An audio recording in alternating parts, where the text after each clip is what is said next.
just? Yep. Okay, we're good. Got it.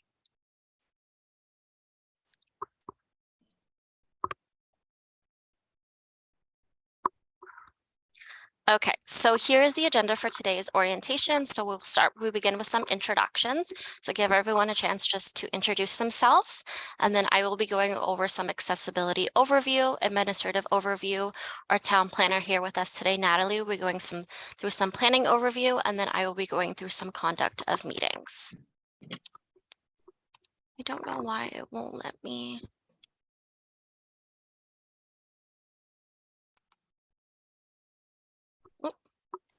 Okay. So as staff, we will introduce ourselves first, so everyone just knows our roles. Then we'll give Councillor Chandler an opportunity to introduce themselves.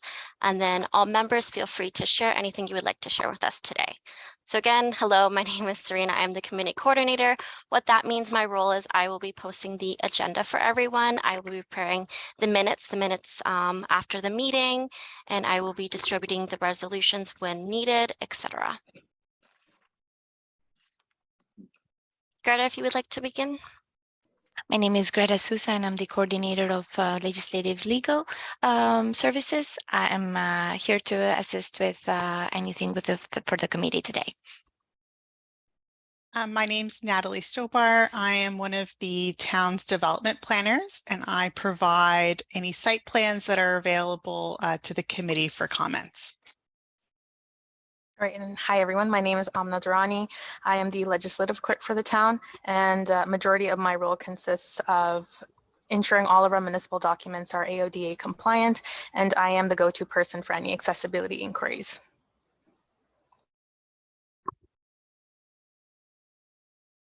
Okay. I'm John. I'll just introduce myself. I'm John Challoner. I'm council's representative on this committee, and I served on the committee the last 4 years. So this is my second tour of duty on this committee. Okay, now we open it up to committee members. Feel free to share anything you would like to share with us today.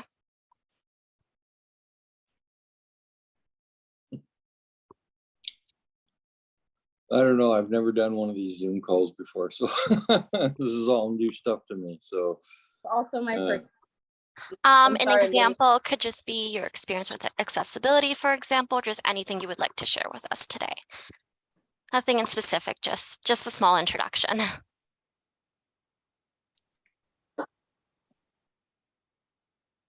I can go first.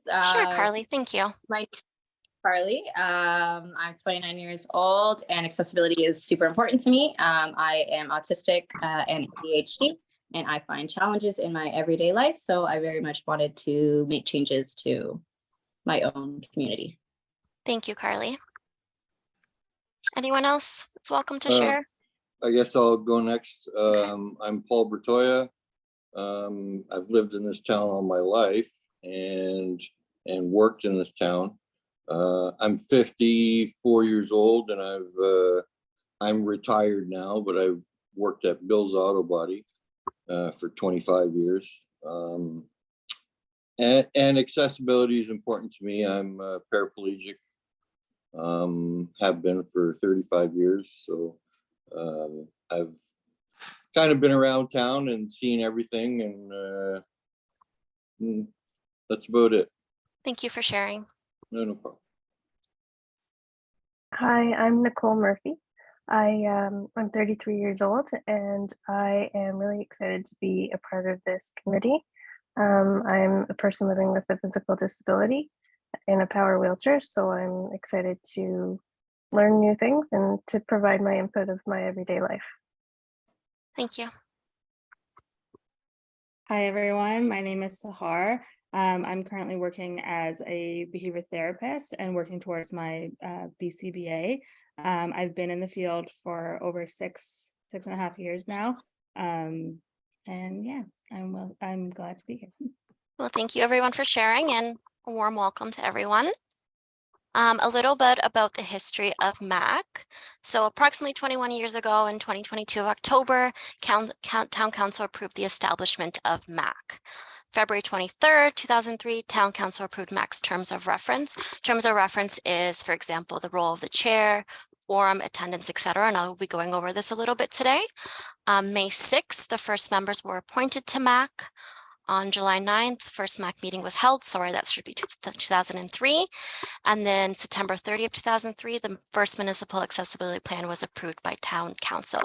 So for reference, I believe you guys are the 6th MAC term. So congratulations to everyone. That's really exciting.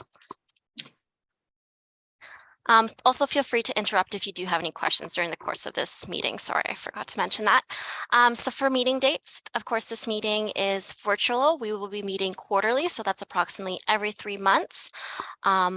After this meeting, feel free to email me, just letting me know any preferences on dates, on times, anything that works best for you guys. We want to make sure that we are working around everyone's calendar.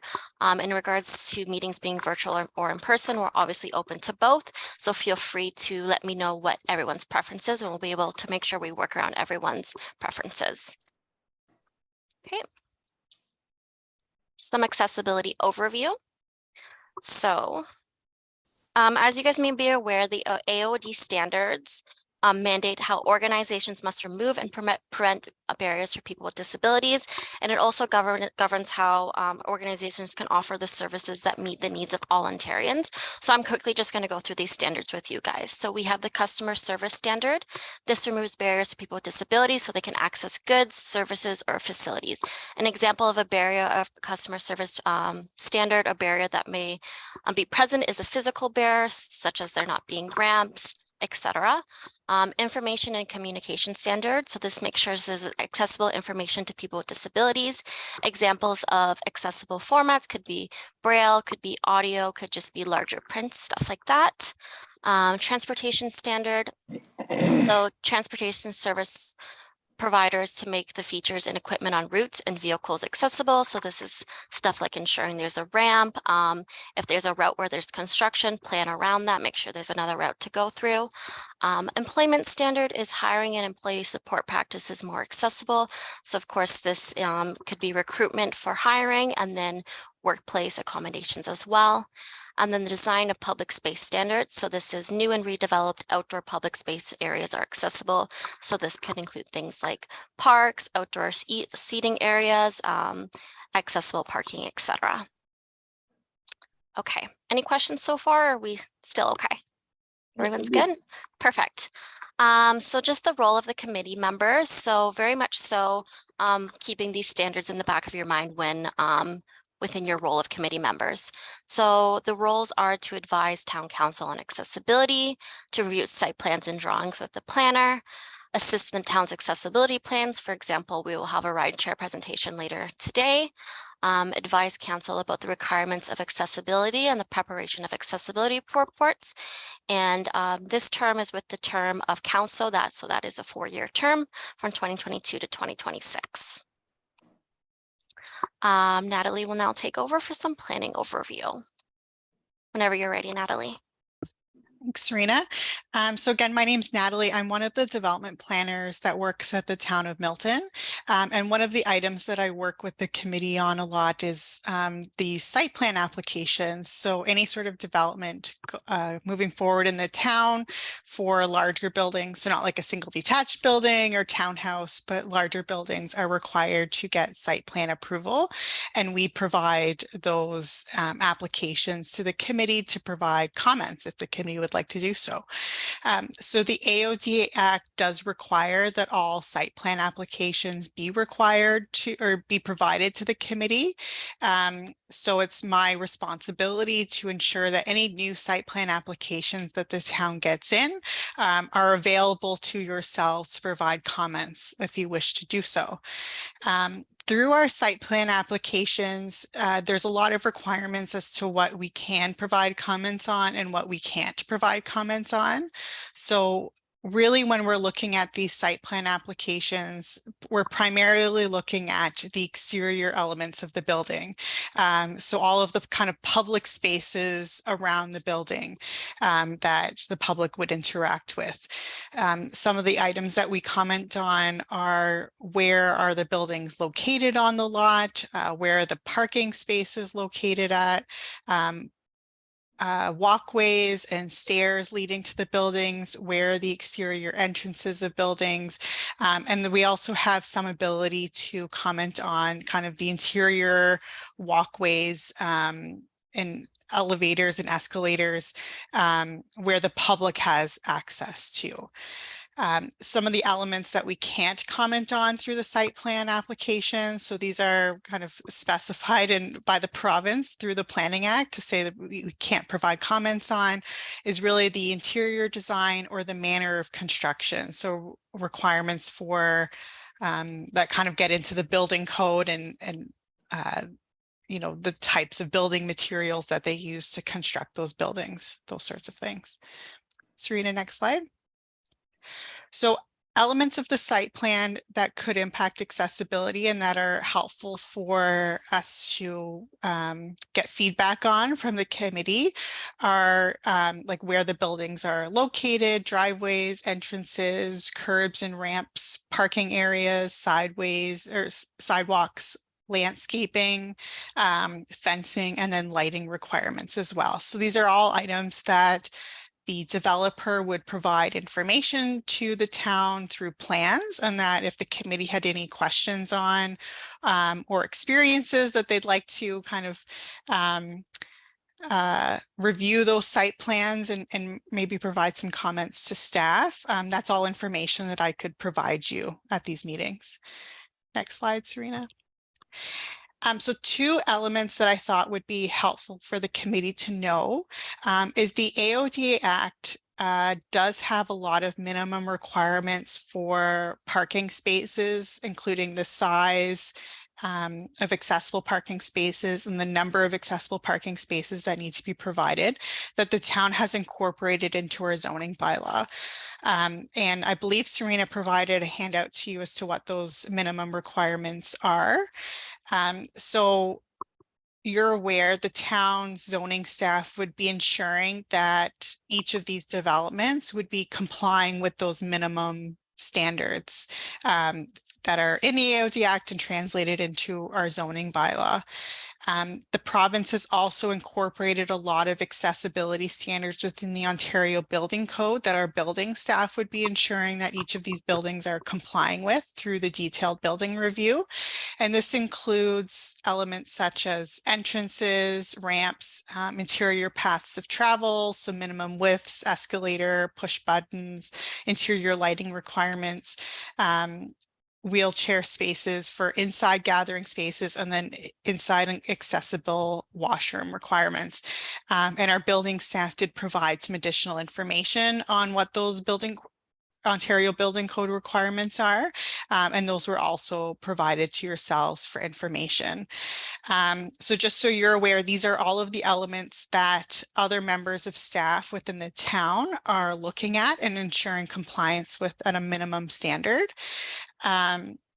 Some elements that, so the previous elements that I identified to you, you're welcome to provide comments on. We look to your committee as really the experts of accessibility. So you maybe see things differently the way staff would see things, or have other experiences that could be helpful for staff to know. So when we work with developers on these applications, we can take those into consideration.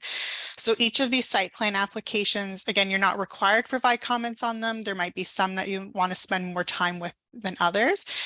You're welcome to share your experiences or your suggestions, and I would take notes on that and provide those comments to the developers for consideration when we're moving forward with their applications. Thank you, Natalie. Now we're going to go through the conduct of meetings. So just a little bit about quorum. So a quorum is defined as the minimum number of members that must be present to legally transact business. So we are a committee of 5. That means 3 members need to be present to constitute quorum. So just please be mindful, if you cannot attend a meeting, just inform us as soon as you can so we can ensure that quorum is met. Unfortunately, if quorum is not met, we do have to cancel the meeting. Okay. So role of the chair, this committee does require a chair and a vice chair. So just a little bit information of what that means. So the role of the chair does open up the meeting, calls the meeting to order. They announce the business before the Milton Accessibility Advisory Committee. So kind of just reading what's off the agenda and the order it's to be acted on. They recognize any members who wish to speak and then determine the order of the speakers. They put to vote all questions which are regularly moved and announced and the result of the vote. So I will briefly just discuss motions and what that means as well. And they would also adjourn the meeting when the business is concluded. Any questions about the role of the chair? I know it's kind of, could be a little bit tricky. I know when I first started with my committee of adjustments, I didn't really understand what a role of the chair was. So definitely something to get used to. Motions. So what a main motion is, it's the basic form of emotions whose introduction brings business before the assembly. So basically what this is a motion is something that is just put to the committee or put on the table to discuss. So it does need a mover and a seconder. That doesn't necessarily mean you agree with the motion, it's just to put the motion on the table for discussion. So this motion can be debatable, of course, if someone doesn't agree with the motion, they can debate it. It's also amendable.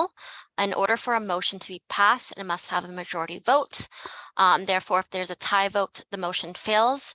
Some examples of motions that you guys will be aware of is approving minutes. So for example, for the next meeting, I will have the minutes all typed up, which is why we need to record this meeting. And then it's just your responsibility to approve those minutes. So we would need a mover and seconder just to put that motion on the table and then approve. This morning too, we also putting a motion on the table to appoint a chair as well. Okay, so I'm going to stop sharing my screen. That is the portion of the orientation session. I hope there was some valuable information for everyone. Does anyone have any questions before we move to the next item on the agenda? No, seeing no questions. Okay, so at this point, we do need to elect a chair and a vice chair. Currently, I haven't heard any expressions of interest just yet, but I would love to hear from the committee if anyone is interested in assuming either position, chair or vice chair. Of course, we are here to assist you with what this role is and help you along the way. So was anyone interested in putting their name forward for either? I would be interested in potentially vice. I was hesitant to email back because I have never such role myself, but I love learning. I love being kind of thrown in the deep end to take it by the wheels, but the chair seems a little bit overwhelming to me. So I would put in for vice chair, but okay, thank you, Carly. Thank you so much for putting your name forward. Anyone for chair? Similar to Carly, I was overwhelmed by the idea of chair. I think I still am, but if there's no one else that would like to bring their name forward, then I wouldn't mind. Thank you for putting. Yeah, what I'll do is staff was under the impression that nobody was interested in chair. And so I said I would do it if nobody else was interested. What I would recommend is a year from now, if one of the vice chairs, we could have more than one vice chair if you wish, is interested in moving up to chair, then I will vacate the chair and they can have that experience. I'm an experienced chair. I've been doing it for over 40 years, and hopefully I'm also a good teacher. So by the time that the year is up, everybody here understands what the role is, and perhaps there's more interest in assuming that responsibility. Thank you, Councillor Chandler. Is everyone okay with that? Sounds good. Okay, so I am going to read out the resolution for today. Do we want to mover and seconder just to practice what that looks like, and I can put it in my resolution? So basically that is which someone's just going to be moving, someone's going to be seconding. I'm going to be reading the resolution, and then we're going to put that resolution to vote. So everyone approving who is the chair and the vice chair. Is that okay? So could I have a mover, sorry? Does anyone want to move the resolution just to put it on the table? I'll move it. Sahar, perfect, thank you. And does anybody want to second that motion? Just to put it on the table. I second it. Thank you. And Paul, correct? Yes. Okay, so I'm going to read the resolution now. So I have a resolution moved by Sahar and seconded by Paul. Be it resolved that Councillor Chandler be appointed chair of the Milton Accessibility Advisory Committee for a 1-year term, and member Carly. So Carly, you're okay with being vice chair? Okay. Carly Whitman be appointed vice chair for a 1-year term. Now we'll bring that motion to vote. So if everyone wants to vote on that motion, everyone approves. Perfect. So that is an example of a motion being put forward, similar to when we will approve the minutes for the next meeting. So the next meeting in June. So not too difficult, something to get used to. Thank you, everyone. Now we are on to presentations. So I am going to move it over to Mary Beth. She is the manager of licensing and enforcement. I'm just going to share her presentation and she will be going through a rideshare presentation for us today. Give me a second. Thank you, Serena. No worries. Just give me a second to share my screen here.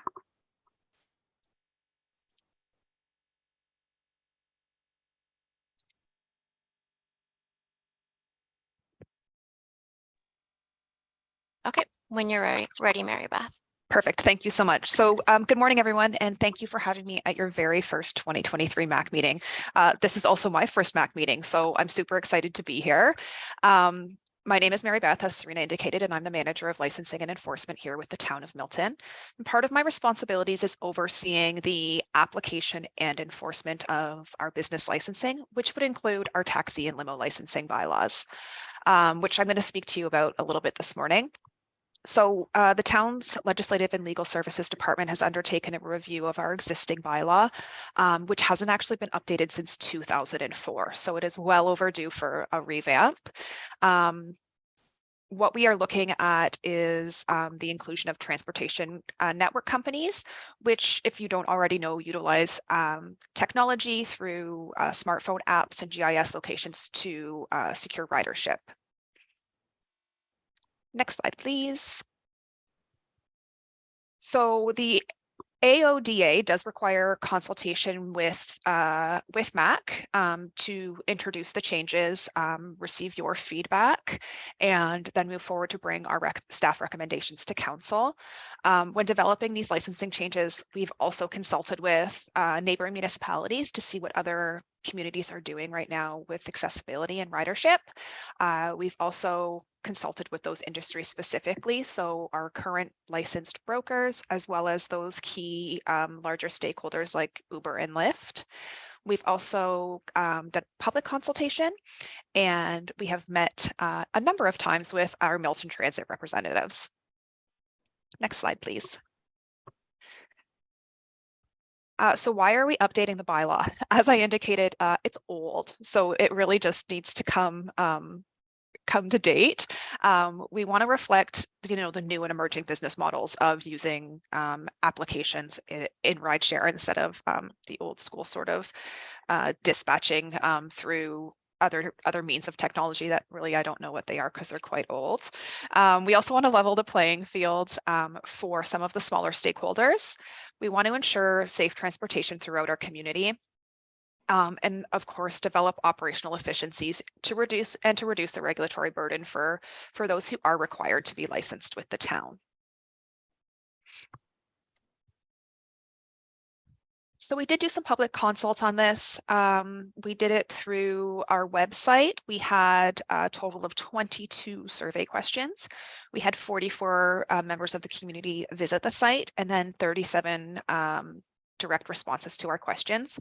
I'm just sharing a small piece of this with you because it really just doesn't apply to the MAC committee. So I just thought it was quite interesting to see how the level of response we did get, and the stats around should we license or should we not license. It's interesting to see that the majority of the community does want us to license these larger scale transportation network companies. So with the proposed changes, obviously we're introducing the licensing requirements specifically for these transportation network companies, but there's also going to be some changes to the taxi industry itself. So we are going to be eliminating annual town inspections. Currently, our municipal law enforcement officers are doing a secondary inspection on each vehicle. With their licensing application, they do require a provincial certification to say that the vehicle is safe and is roadworthy. So we're sort of duplicating process there. So we do want to eliminate that. We're also going to eliminate the taxi tariffs. We don't believe that the town should be regulating this and telling the licensed brokers what they really should be charging per kilometer or per trip. There is some provisions on personal appearance, which we will be removing, as well as eliminating the taxi driver test. We did historically have the taxi drivers complete a test, and I think this was truly before the days of GPS. The test was really to for us to know that these drivers, the industry drivers, are aware of some of our larger scale locations like shopping centers and grocery stores and things like that. We are looking to eliminate the broker fee should it be approved by council. We are hopeful that this will allow our licensed brokers to reinvest that money back into their accessible vehicles, and I'll speak to that a little bit later as well. We're increasing the vehicle year from 8 to 10 years, and then of course licensing the transportation network companies.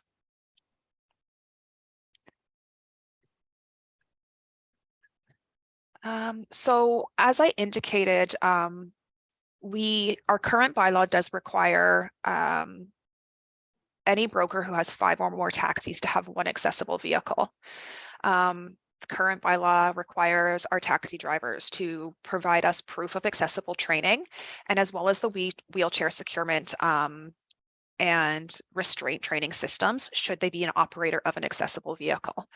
With the introduction of TNCs, we do know that Uber and Lyft do have their internal requirements. They have Uber Assist, and they also have, Lyft has something called Lyft Access, where they can provide vehicles that can equip a passenger who may have a wheelchair.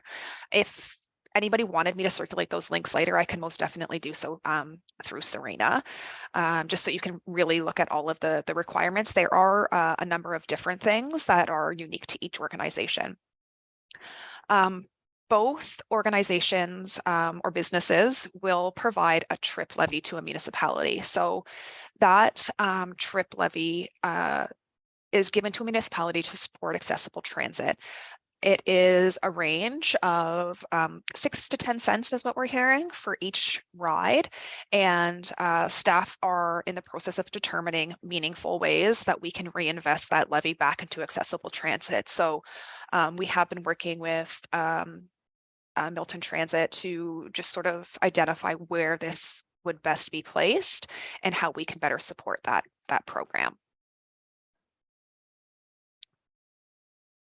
So I did talk a little bit about our current taxi industry. So here are some stats to share with you that aren't great, to be honest with you. So in 2020, we had 4 licensed brokers, 48 drivers, and 2 accessible vehicles on the road. With 4 licensed brokers, we would think that we would need 4 accessible, but again, that's not always the case because they do need 5 or more vehicles to have 1 accessible. 2021, we had 3 licensed brokers, 31 drivers, and no accessible vehicles. And in 2022, we had 2 licensed brokers, 25 drivers, and no accessible vehicles once again. There is a bylaw requirement to have an accessible vehicle. However, we have not been enforcing that provision simply because if we did, these licensed brokers would have to shut down their business. They have indicated that they really just can't afford to have these accessible vehicles on the road. So again, we're hoping and looking at ways that maybe we can support that. And with that, we will improve our transit accessibility, or our rideshare accessibility. So we are looking at a number of ways that we can continue to be compliant, and we can continue to provide the best level of service that we can for everyone in the community. We're looking to increase the number of vehicles, or at least make them compliant with the regulation and the new regulation that council should be passing, and working towards a new user fee structure to assist with some of that additional cost, and working with our finance team to determine how we can best do that, along with town guidelines and regulations and bylaws as well. And so I know this is sort of a lot of information, but we will be bringing this bylaw and proposed changes to council. I will ask Serena to make you all aware of that, so that you can read the staff report, and you can also read a draft of the bylaw that we hope that council will pass. And we were thinking that that would probably be within the June meeting. But again, we'll make sure that you guys do receive that web link. In the meantime, if you did have any questions or concerns about what I've shared with you today, you can most definitely ask me directly now, or reach out to Serena, who can then pass those comments along to me for a response. Thank you very much. Yes. I have a question for you. Hi, Councillor. How are you? I'm good. Good. So my question really is around your level of confidence that an accessibility or an accessible transportation option will come to the community sooner rather than later, whether it's through the existing brokers or through Uber or Lyft. Yeah, so I can say that, it does look as though we have no accessible transit, but Milton Access Plus has actually been supplementing a lot of what we don't have in the community now. So we're not without anything. It is just somewhat limited. The bylaw does say that a broker should provide 24/7 accessible transportation. So we will hold those brokers accountable. It truly has been a decision that we have made based on decrease what we can see in the industry, as well as probably some COVID implications as to why we haven't been enforcing that provision. We will, once this new legislation is passed, and if they can't put a accessible vehicle on the road, they'll be issued a notice to comply with the licensing provisions. If they don't comply with that, then we would be forced to pull their license. My second question is around Milton Transit's on-demand service, which there is an accessibility component to that. How active is that? Do you know? Have they filled in the breach? I don't know that I can truthfully answer that. That's probably a better question for Tony. I can take it back to him, and we can definitely circle back with the group.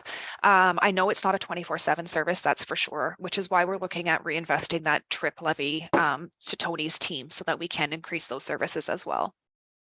Okay. All right. Thank you for that.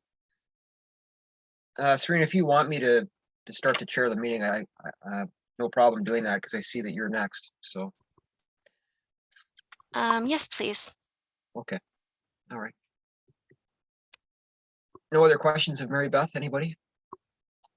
Okay, Mary Beth, thank you. And yeah, if you don't mind following up with this committee in terms of the accessibility question through on demand and perhaps other methods, but certainly from my perspective, I appreciate the responses.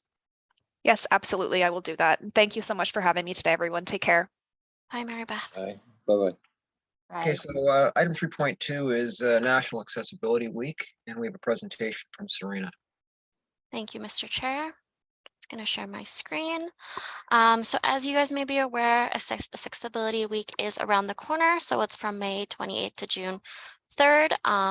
And it is to celebrate the contributions of residents with disabilities and promote efforts to increase accessibility and inclusion. So what we have here is very much so a draft of what we plan to do for National Accessibility Week. We're still in the process of finalizing things. Once our ideas are finalized, we will reach out to the committee, just letting you guys know our plans for Accessibility Week. So we do plan to have a kickoff, which would include the proclamation of the mayor. Of course, members are welcome to attend, and then there will possibly be a flag raising. So the flag raising is we are going to be going out to the community and advertising for them to put forward their drawings of an accessible flag. And then my team and I will pick a winner, and then that winner will have their drawing put on a flag, and then that flag will be raised. Again, this is very much so a draft, but those are some of our ideas. And then I will bring it over to Amna, who will discuss the last 2 points. Yeah, thanks, Rena. So one of our goals this year is to partner with local organizations and see if we can collaborate with them on some ideas for Access Week. So Serena and I are hoping to partner with the Bob Rumble Center for the Deaf in hosting a sign language workshop. And this can potentially take place virtually so that staff and members of the public can be involved. And our last activity on this list is the staff red shirt photo contest. And this is something that we did last year as well. And we invite staff to wear red shirts on Red Shirt Day, take a picture and submit it to our accessibility mailbox. And then we select 1 to 2 winners and they receive prizes. So this is something that we saw last year. A lot of staff were excited about, and we received a lot of pictures. So we thought we would continue that this year as well. Okay, any questions of either Amna or Serena with respect to National Accessibility Week? Okay. What did you say was entering the contest for the flag? So communications would be reaching out just to the community, and then the community residents can submit what their accessibility flag would look like, a drawing, and then our team would pick a winner, put that drawing on a flag, hopefully, and then raise that flag for the entirety of Accessibility Week. Perfect, thank you. Thank you for your question. Any other questions? Okay, thank you, guys. Thank you. Let's move on to new business. Natalie, I know you've got a number of site plan reviews, so we're not wasting any time here apparently, or you're very backed up, but you've got at least 8 or 9 applications that you're going to take the committee through this morning. So let's get started. Yeah. So thank you very much. Serena, if you could allow me to share my screen. So as our chair said, we have 7 site plan applications today. Each of those applications, just the site plan was provided to the committee, so you could see it in advance. And I'm happy to answer any questions that you have about each of these applications. If you have any comments that you'd like to provide, you're welcome to do so. If there's some applications that you want to skip and move on, we can do that as well. So again, we're really looking to yourselves as experts in accessibility to see if there's anything within your experience or any barriers that you think that town staff or these developers should consider while we're reviewing these applications. So our first application today is for 130 Thompson Road. This is a mixed-use development at the corner of Thompson Road and here it Drew is. Center. Yeah, Drew Thompson Center. Road and Drew Center. So you can see there's the site right here, and then this is the GO station here. So it's for 3 towers and on top of an underground parking structure and some retail as well. Oh, let me just open up the plan here. So again, here's Drew Center. Here's Thompson Road. And then you have this large kind of podium base with underground parking and then 3 towers on top. So if there's any elements of the site that the committee is interested in or in your experience you want to share and provide comments, you're welcome to do so. Again, I have a lot of plans that I won't go through or all of them unless the committee asks. I have things like landscaping plans, floor plans, underground parking plans, building elevations, so what they look like from the street, and lighting plans, anything like that that the committee is interested in reviewing. Natalie, why don't I kind of take you through and the questions that we typically have about these things, and I think that'll help inform the committee as to what they might be looking for. For sure. With the remaining, and of course, over the remaining 4 years. So, first of all, the first question is, does this application meet your requirement for number of handicap parking spaces, as an example? Yeah, for sure. So as I mentioned in my presentation, the AODA Act has minimum requirements for accessible parking spaces. So depending on the number of parking spaces that are required on the site, there's a certain percentage that have to be provided as accessible parking spaces.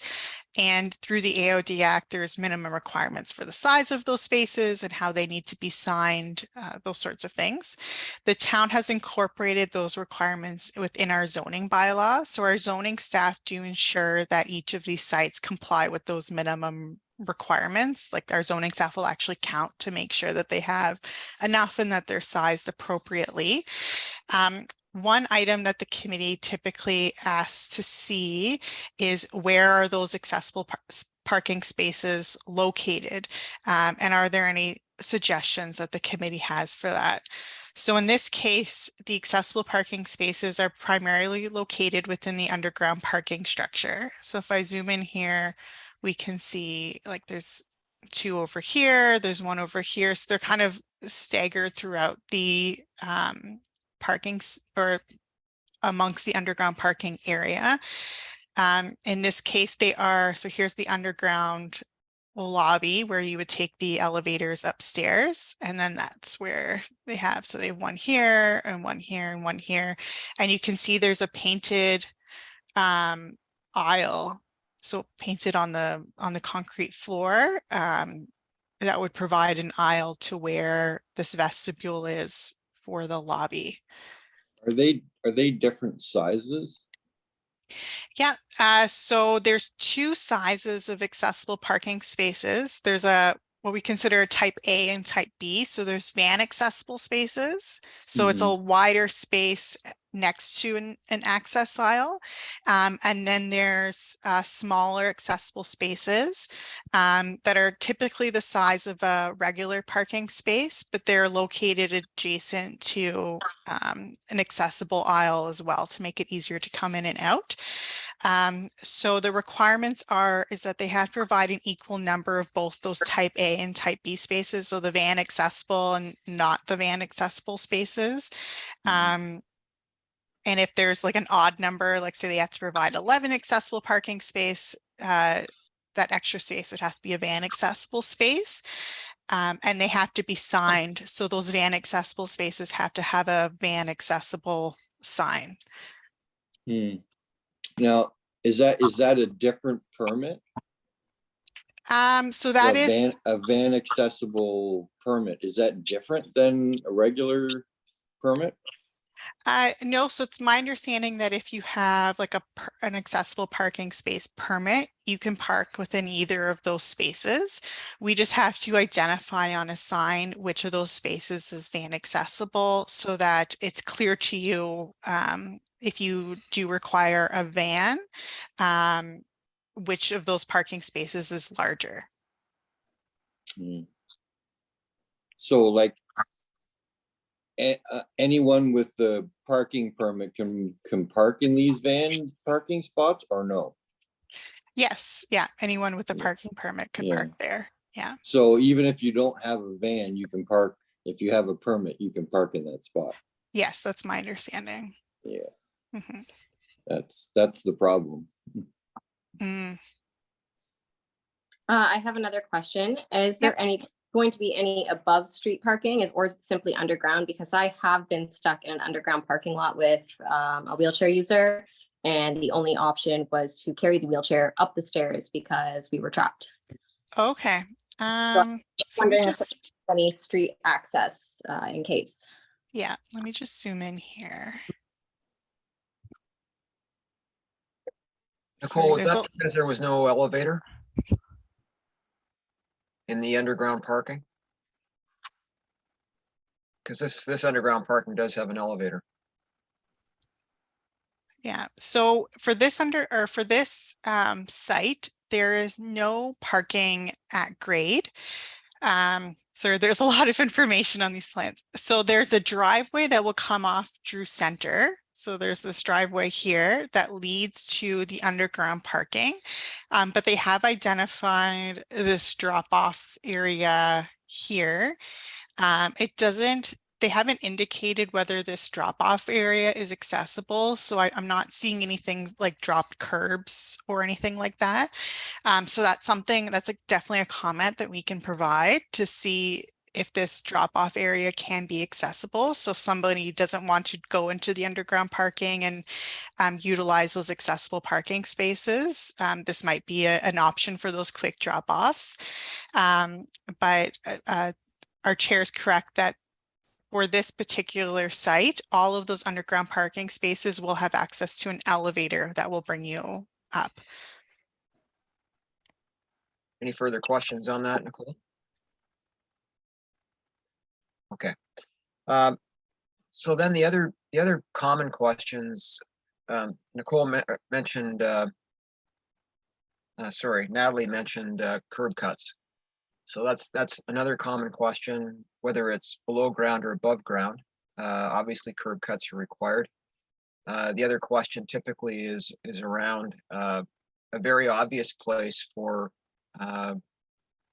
anybody to walk across the parking lot to the elevator. So my assumption is in the underground parking, Natalie, that you know, it's very clearly laid out where people who are walking to the elevators should walk, and it's obvious to people who are driving automobiles that that is a crossing for people to get to the elevators. Mm-hmm.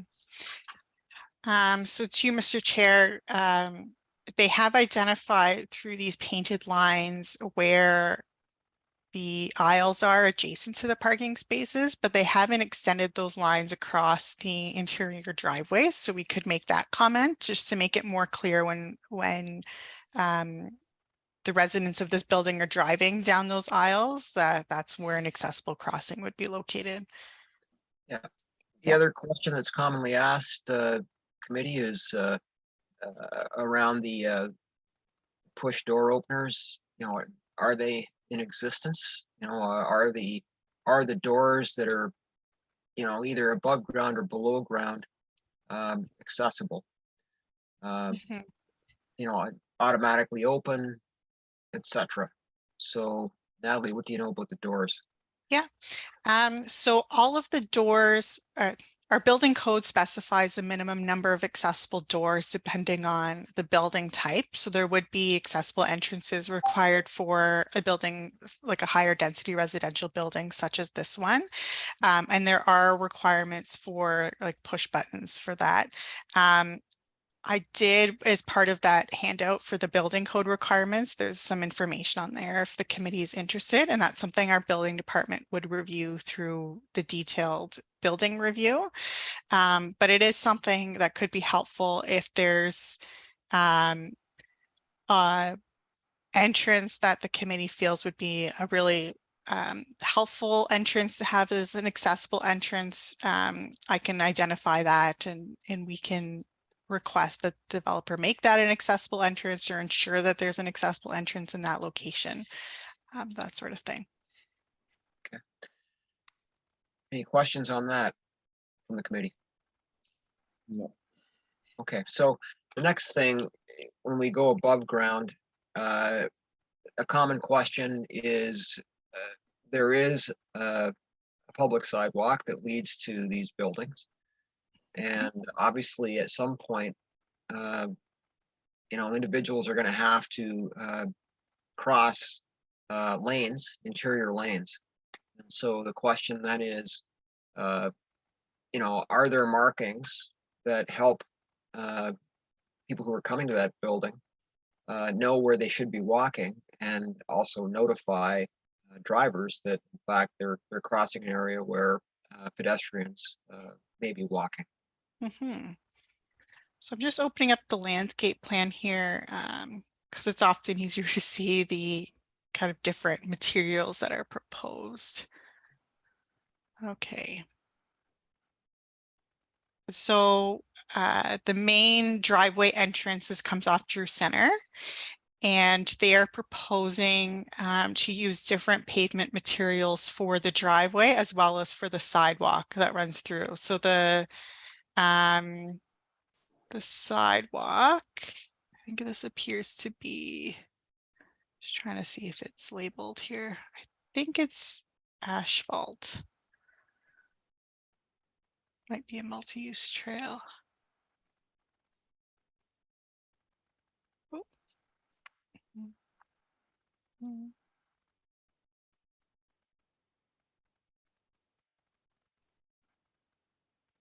They're saying unit pavers for the driveway.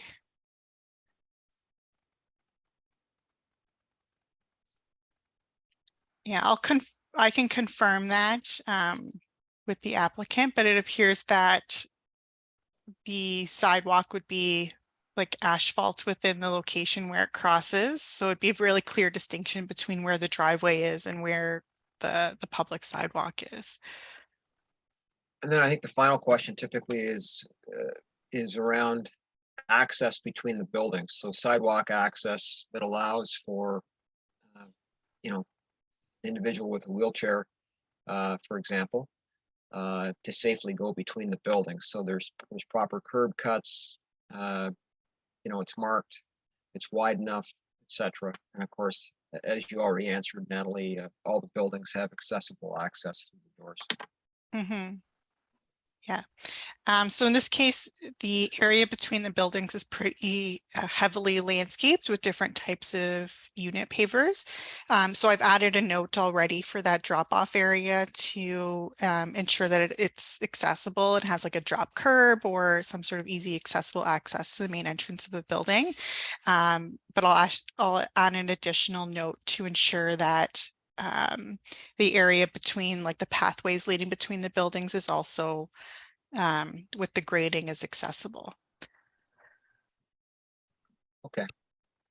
Does the committee have any questions about this application? No, What? it looks fine to me. Okay. It's kind of hard to tell. It's so Yeah. detailed. It's like You're detail gonna- over detail. Yes. Yeah. Well, over time, it'll appear a lot simpler. It'll be easy. I It's hope just so. just getting used to it. But this is typical of what you're going to see. Yeah. All right. Has this been helpful in terms of what Natalie and I have gone through? I believe so. Okay. All right. Good. So I need somebody to move receipt of this application. So could I have a mover and a seconder, please? I move. Thanks, Paul. Seconded by Carly? Yep. Okay, thank you. All in favor, just hold up your hands. Perfect, it's carried. Okay, Natalie, on to the next. Yes. Give me 2 moments. I'm just opening up the next one here. So our next application is on Dairy Road. It's for an industrial building.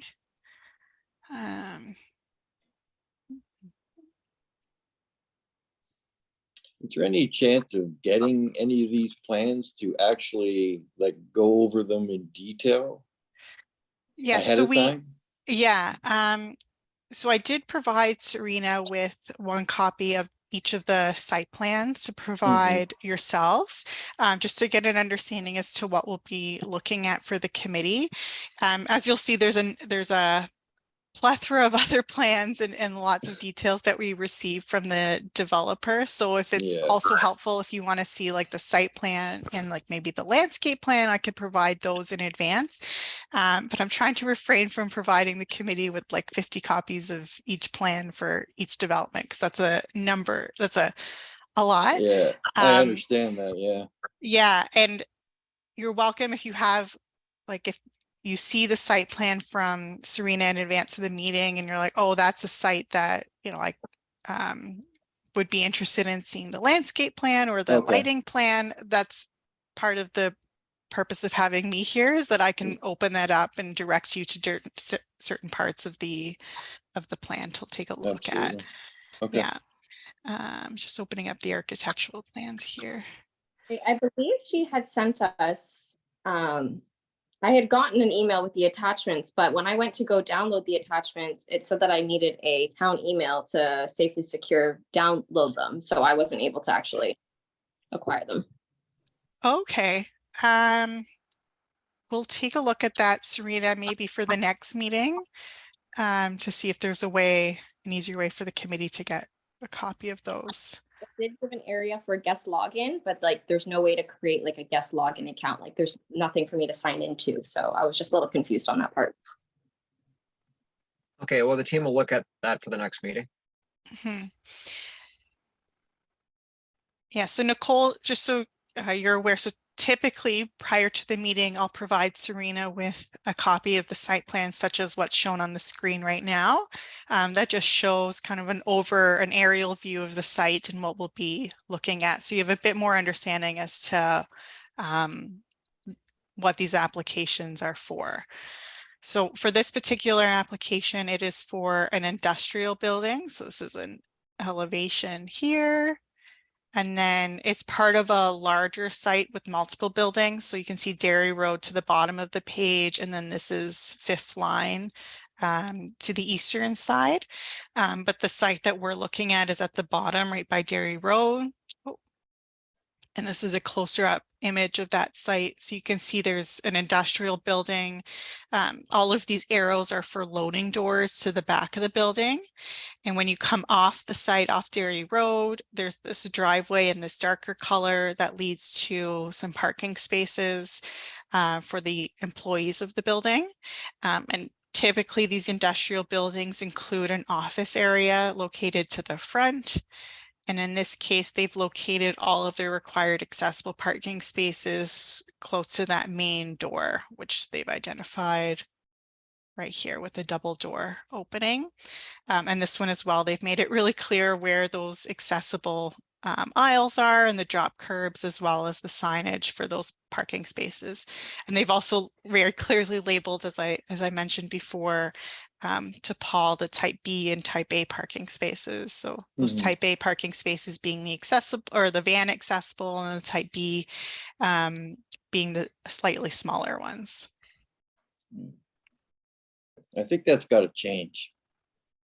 Something to do with that's got to change, because I in my personal experience have found that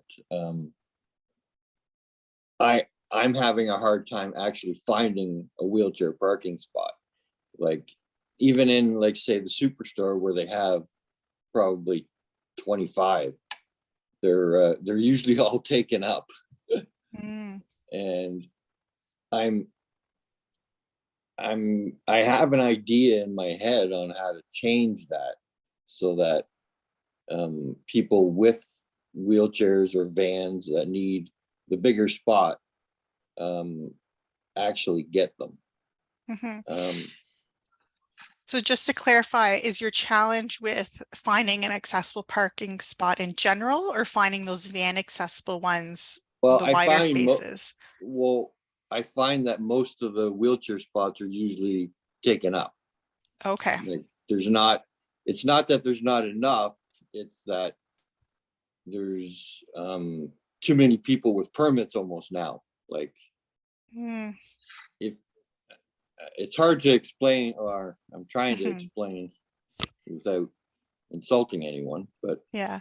So with these site plan applications, as I mentioned, we do look at the number of accessible parking spaces, and we have minimum requirements within our zoning bylaw, but we don't have like maximum requirements. So what I'd suggest, if there are certain sites, you said like the Superstore, so maybe like a commercial site with lots of different commercial units, if it's common for you in the town to have these commercial sites where you're finding there's not enough accessible parking spaces, maybe that's a comment that we provide. So it's not something that we can require, but it's definitely a suggestion that we can make to see if there's opportunities to provide for additional accessible parking spaces.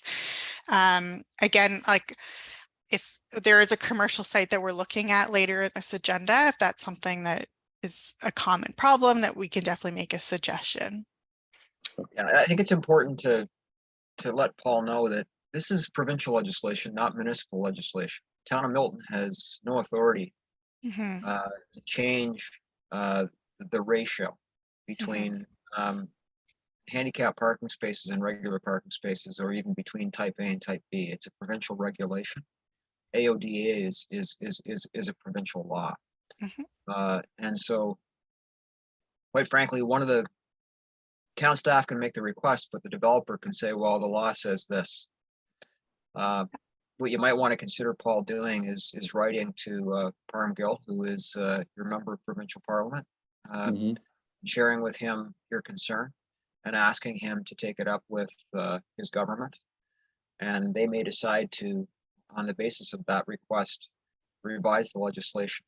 But that's all that can be done. It's very unlikely that most developers are going to change the ratio. Yeah, They don't have to. Yeah, no, I don't expect the developers to, but I guess my gripe or whatever should go up to the like Palmgill and municipality. No, it'd be Palmgill and the province. The municipality doesn't have any authority in this regard. It basically acts on provincial legislation. Okay. So, yeah, and if you need any assistance with that, glad to help you where I can. I know I work with Parm on other matters, so. Okay, thank you. Okay. So on an industrial application, guys, there's, as Natalie has pointed out, the spaces should be as close to that door as possible. As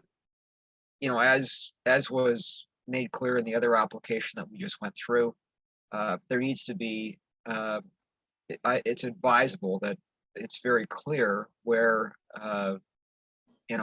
people who park their cars, employees in that parking lot, where they have access to the front door that is safe, so that other drivers know that they're crossing an area where pedestrians are crossing to get to work. The other common issue is in an industrial park like this, is it serviced by sidewalks? Because not everybody who works in this organization will be driving their own cars. They may be taking public transit. So, what access do they have to that facility by walking from a bus stop along a sidewalk to the front door of the building? And is it clear? Is it well marked? Does it meet the requirement for public safety? So those are the kinds of things that when you're looking at an industrial park application, you should be thinking about. In addition, of course, to the ability of somebody who has a disability to get through that front door. So, is there a push button? Is it wide enough? Does it automatically open? Those kinds of things. You'll find there's a common checklist that you'll be reviewing with Natalie, whether it's industrial or residential. And the developer either has made this clear that this is in place, or Natalie needs to remind the developer of that requirement, of that ask. Sometimes it's a requirement that's been missed. Sometimes it's an ask where there isn't a legal requirement.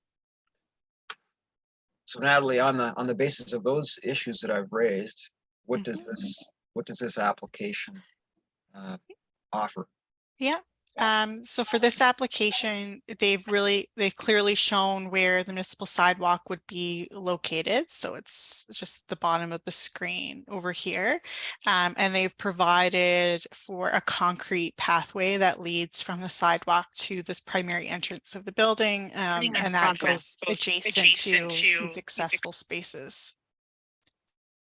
So I think they've done a good job in this regard. That sidewalk as well, they've shown here to be 3 meters wide, which is actually greatly exceeding our minimum requirement of 2 meters. So I think this one, they've done a pretty good job. Typically our accessible or our industrial buildings, they do, because they're really simpler sites, they do a better job of providing that. So one of the other questions, committee, that is asked is around industrial buildings is it a 1-floor office, a 2-floor office, etc. And how accessible is the 2nd floor or the 3rd floor of that office for somebody who has a disability? So is there an elevator, for example? So typically for these industrial buildings, we don't yet have that information.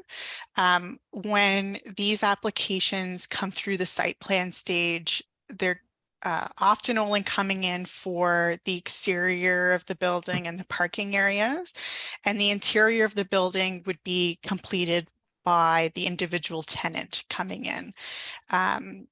So the developer would apply for the site plan application and the building permit for the exterior of the building. And then once they find a tenant for the interior, that tenant would then apply for a building permit to outfit the interior with their office space, and whatever that industrial component is, whether it's a warehouse, whether it's for some manufacturing, they would have to configure that interior space. So in this case, they've only identified kind of an office space component, because there are minimum requirements in our zoning bylaw for an amount of office space that they need to provide, but we don't yet have that information as to exactly how that office space is proposed to be configured. Okay. And that's pretty standard for these industrial buildings. Right. So what you're saying is that the tenant that leases or buys the building, Yeah. They'll either put the elevator in or not, like. Yeah, so for example, say this was for like a warehouse building, maybe they would Yeah. have their office component over 2 stories, and there would be building code requirements for like maybe an elevator or something. Maybe it was for more of an industrial building where they're manufacturing and they would only have a 1-story office that's more spread out. It's hard to say until we actually have that specific tenant come in. Yeah. In this case, for the purposes of their site plan application, they do have to identify how much office space is proposed, so that way we can confirm that they comply with our zoning requirements, as well as so we can determine where these doors and entrances are going to be located. But interior to the building, I don't have any information on that I can provide right now. Okay. Are there any further questions of Natalie with respect to this application? Nope. Okay, hearing none, I need a mover and a seconder to receive this. I move. Thank you, Paul. Second by Carly. Any further questions? Hearing none, all in favor, raise your hands, please. It's carried. So next one is 4.3.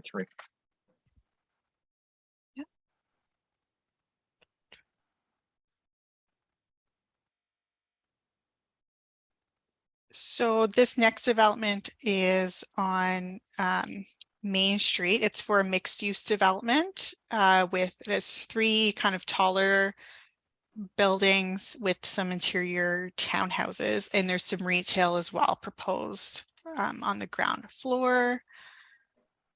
Just bring up the site plan here. Oh.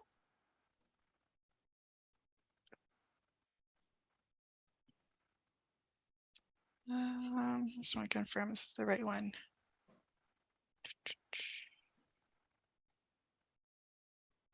Oh, no, sorry, I opened up the That's wrong Britannia site and plan Bronner. here. Yeah, I opened up number 4. Give me 2 moments. I'll just open, this will be the next one that we'll review.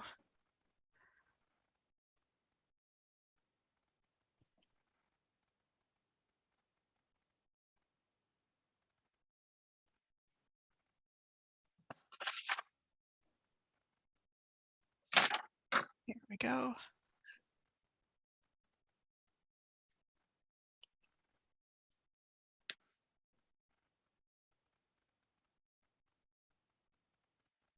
Okay, so here we go. So this is 700 Main Street for these 2 towers, so, or 3 towers. So there's a 23-story, a 25-story, and 27-story with ground floor retail.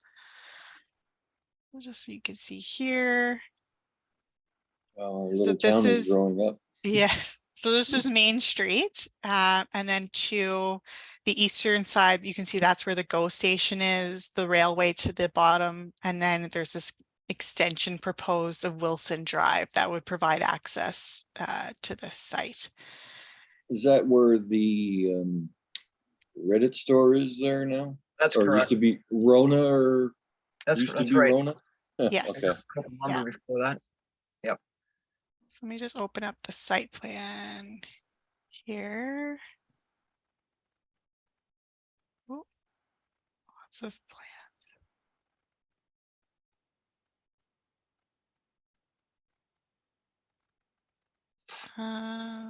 There we go. Okay.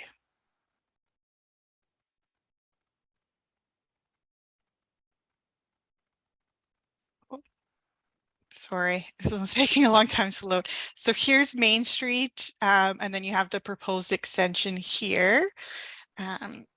So there's the 3 towers. There's one over here, one over here, and one over here. And they have some internal kind of driveways that lead to the underground parking. And then along Main Street at the front, they have what we call like a building podium. So a smaller section of building that fronts onto the street that would have some access to the street, including a commercial entrance and a residential entrance. And then they have a kind of a seating area, landscaped area as well that they're proposing. And the majority of the parking is all underground parking within the underground parking structure. So any questions, comments, areas of the site that you'd like to see? You show the committee the above ground parking first? Yes. So this is the above ground here. I'll just zoom in. Yep. So you have this driveway that comes forward and there's like a loading bay and loading doors. And then this private road that leads to, it's not exactly clear. So they have a few parking spaces over here for just loading and unloading. And then if we go back to where that primary entrance comes in, you can continue straight, and that's where the ramp is to the underground parking structure. So they have like a loading, unloading area kind of in the circle in the center of the site here. And then if you go straight, that's when you go to the underground. So they only have 1, 2, 3, 4, 5, 6 of those kind of temporary parking spaces for those quick trips. Oh, I see. Now, is Yeah. there a drop-off area? to Yeah, the- so to the that's, building? yeah, so that would be this internal kind of roadway area would be the drop-off area. Okay, and is there something there for handicapped? They haven't shown any of those spaces being accessible, so that's something we could suggest. Right. Yeah. And then, while we're above ground, the questions around curb cuts, Natalie, and connections with public sidewalks and marked areas for pedestrians, so that the drivers know. So there's a safety issue there. So I will make a suggestion for those parking spaces if there can be an accessible parking spot provided and ensure that there's the drop curbs. Let me just take a look at the front of the building here. Yeah. I'm just going to open up the landscape plan actually.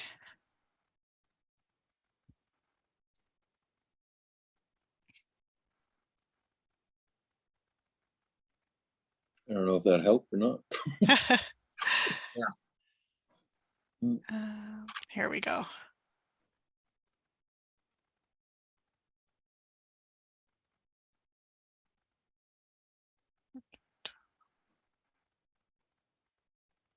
Okay, so you can see along kind of this main driveway that leads to the ramp to the underground parking. They have delineated where those crossings would be.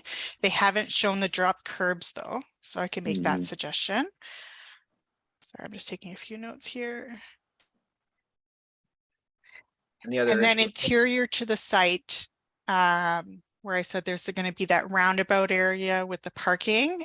What they've chosen to do is provide different pavement materials. So in this case, they're going to be providing like an interlocking stone, which would help distinguish to drivers that this is where people would be crossing. And it does help to slow traffic going through the area. With they're showing some trees down the center as well. Do they show interconnecting sidewalks between the buildings? Sorry, just trying to zoom out here so we can see the exact materials that they're proposing, because that would help.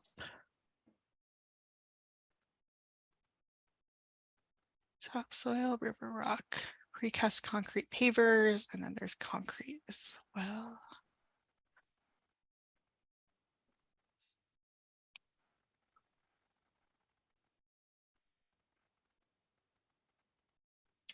You see the island here where there's circles. There's a couple of trusses. Are they, can you go through them, or are they solid? Yeah, and that's what I'm looking actually for right now. It looks like they are solid, so you wouldn't be able to walk So through them. you And have to go around them?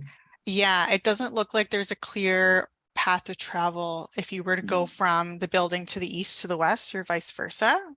So that's something that we could suggest would be to provide like an accessible walkway at an appropriate location through that site.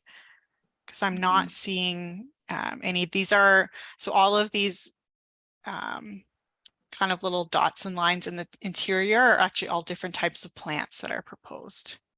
Yeah. Yeah. Okay, and then you've I'll also just make a suggestion for that. Yeah, and you've captured the accessible parking. You've already captured the sidewalks between buildings. Yeah. And access to them. So the other question, of course, above ground is the doors. Are they accessible, and are they automatic, etc.? Yep. I think this one will have floor plans for.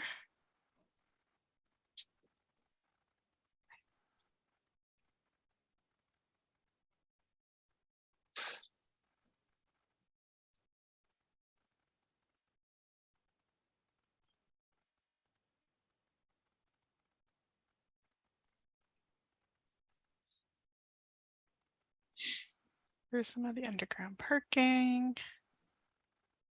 So there's all the buildings are connected by the same underground parking structure, and they have shown the elevators here. And actually here they've done a good job of actually shown the accessible vestibule and where that would be located.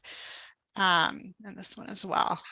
Elevator lobby with the 3 elevators and where that accessible vestibule would be located. And you can see there's an accessible spot, barrier-free spot right adjacent to that.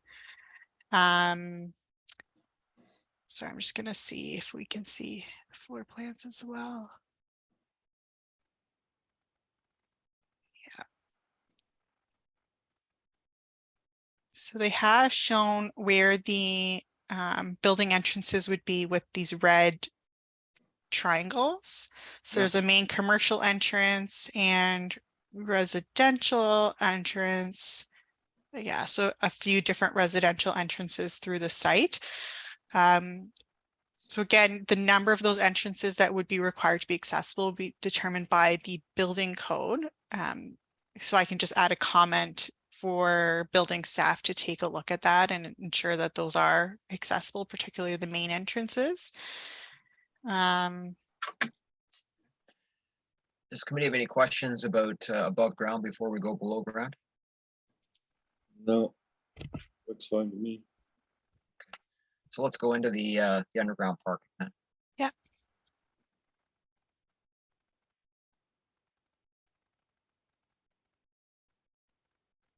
Okay, so this is one floor of the underground parking. There's some multiple floors. This is the top floor of the underground parking. I'm just going to go to one of the lower ones where you first come in.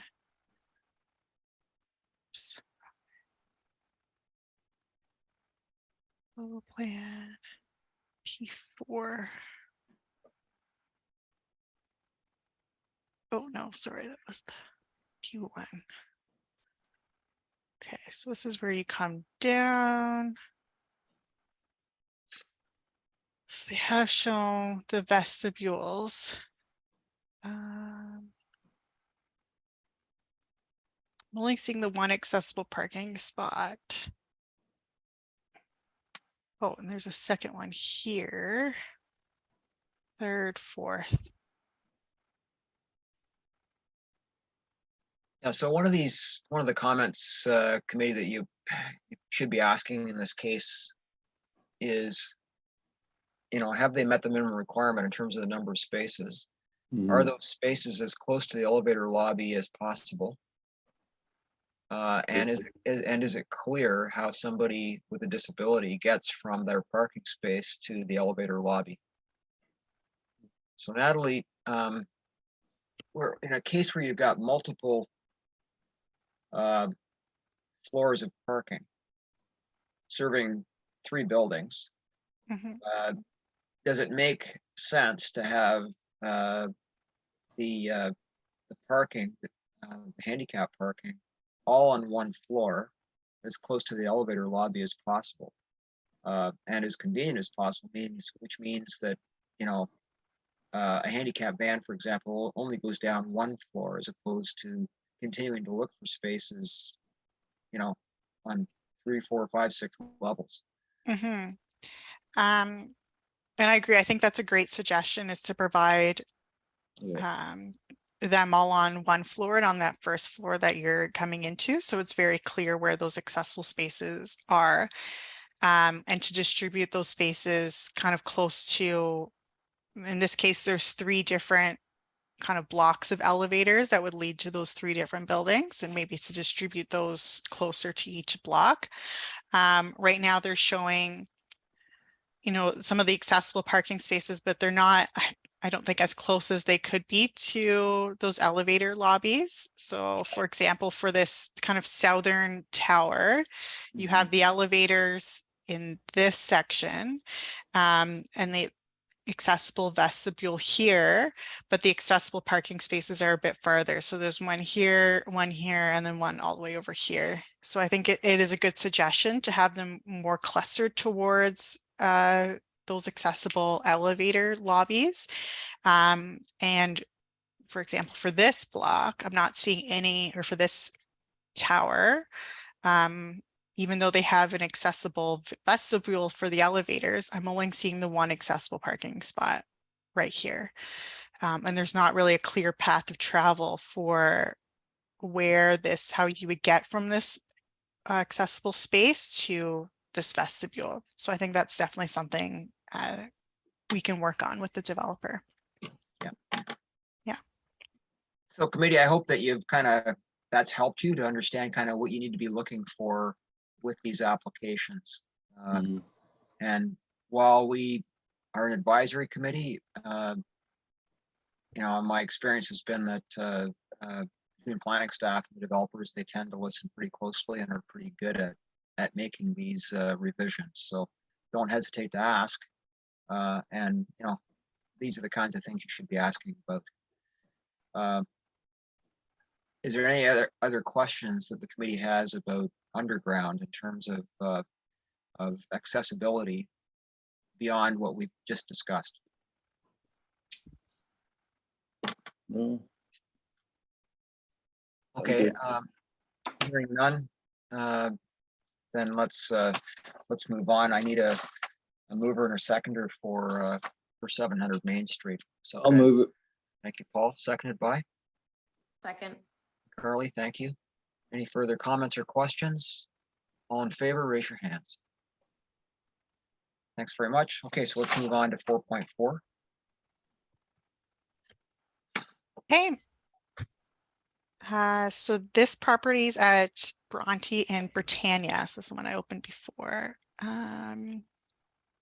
So it's for some multiple, like kind of mid-story buildings, 4 to 12 stories. So there's some stacked townhouses and then larger buildings along our main roads. So this is Britannia to the south, and then you have Bronte Street to the western side, and your so there's building C's over here, building A is at the corner with some commercial space, and building B is to the north over here. And then in between the buildings, they're showing some pathways with some outdoor amenity spaces. And then interior to the site, that's where you have those stacked townhouses with outdoor amenity space in the center. And then I suspect that all underground, yeah, so all the underground, all of these buildings and townhouses, that's where you have your parking spaces. Okay, so let's start above ground. Yeah. Does the committee have any questions for Natalie with respect to above ground? So I do want to point out for this one, they have done quite a good job of providing for like providing for drop-off areas at ground or at the ground floor. So adjacent to the driveways, they have all of these kind of turning areas where they've even shown an accessible parking spot with an access aisle right next to it with a drop curb, and they've clearly shown depressed curbs. And they've had those in multiple locations. So adjacent to each of the buildings, they've shown where those depressed curbs are and providing areas specifically for accessible parking for those easy pickups and drop-offs. So I think this would even be a great example for some of the other sites. Okay, and accessibility from public sidewalks? Yeah. Is this all commercial or commercial and This residential? is residential. Okay. Residential, and then there's a small commercial component right at the corner. So there'll be a commercial unit, but it's primarily residential. So a lot of these sites we're trying with these higher density residential sites, we are trying to incorporate commercial wherever possible, just so it's easily accessible and walkable for these residents. So Could for you this, zoom in on yeah. yeah. Okay. Yeah, so this is the intersection right here. So Mhm. they've shown a lot of different pavement markings that would lead to, this is one of the primary entrances that would lead to the commercial component on the main floor. And they're showing a lot of different actually entrances from in this case, there would be a multi-use asphalt path along Bronte Street, as well as Britannia. And they're showing multiple entrances from that path to the building, as well as to these amenity spaces. So And I they're showing, assume all those entrances will have the wheelchair doors and stuff, right? yeah, so not all of the entrances would be required to have them in building code, but the main building entrances Oh, would okay. be. So, okay, sorry. Yeah. I didn't realize that like once you got in, it's like a mall almost kind of thing. Yeah, let me just see if I can find the floor plans here. Be more helpful. Might actually be part of this one.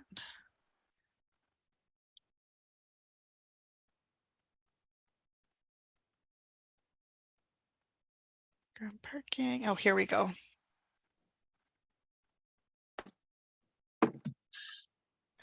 Yes, so this building A has quite a large commercial component. So they're showing commercial entrance here, commercial entrance here. So there's a variety of commercial entrances. Again, at this stage of the application, the applicant is really just delineating where those commercial spaces will be.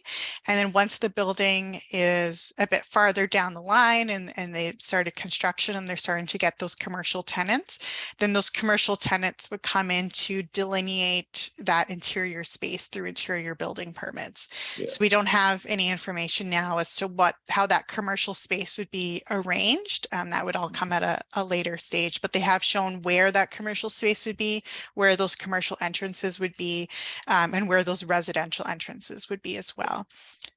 So Okay. the other two buildings are all residential on the bottom. And it's just this one building at the corner that has that commercial space available. Any other questions with respect to the above ground application? Okay, let's go down. Let's go below ground, check out the parking lots. Okay. Oh. So Natalie, you said that this parking lot serves the towers. It serves the towers as well as the townhouses. So they all share one large underground parking, and it's a 2-story underground parking. So this is the first level of underground parking. Oh, unexcavated. Yep. So because this one has a lot of different components, they have clearly shown the visitor parking spaces with a V, the commercial parking spaces with a C, and then all the other parking spaces would be for the residents that reside within the building. So this is for one of the buildings here. They've shown a garbage room, a lobby with elevators, and then there's an accessible parking spot close by. I'm just going to check for the larger building with the commercial component, what they're showing here. They've shown some accessible parking spaces with the elevators and lobbies. Yeah, so they have clustered the majority of the accessible parking spaces near, it appears, the building with the commercial component. And there are elevators shown for each of the towers. Yeah, with lobbies as well. Do they only have one accessible spot for the resident parking? No, so how the requirements are is we calculate how many parking spaces they need for the residential components as well as the visitor residential spaces and the commercial spaces. And we calculate the accessible parking separately for each of those three components. So there has to be a certain number of accessible spaces for the residents, for the visitors to the residents, and the commercial. Okay. And in this case, they have distinguished between them. Okay. Yeah, so for example, these accessible parking spaces all have a V on them, so they would be for visitor parking, and these with the C would be for the commercial components. And then for the residents, there's some dedicated spaces as well. Yeah, I think we have a similar issue to what we had with the last application in terms of clustering. Mhm. So for example, there probably shouldn't be any handicap parking on the second level. It should be on the first level when you come into the underground parking. That would make it a lot easier. And I see some opportunities, Natalie, where the parking could be closer to the lobbies. Yep. So my recommendation would be that, they cluster as much as possible. They have them on the ground, on the first floor parking. They have them, close to the lobbies. I don't see physical access routes to the lobbies for pedestrians or the disabled. So that's probably missing. I don't think there's any information about curb cuts either. Maybe I missed that too. Anyway, I think it's fairly obvious what is required. Yeah. And it's very similar to the issues we had with the other application, I think. And Nicole raised a really good point. It didn't look like there was adequate parking spaces, and that's a problem.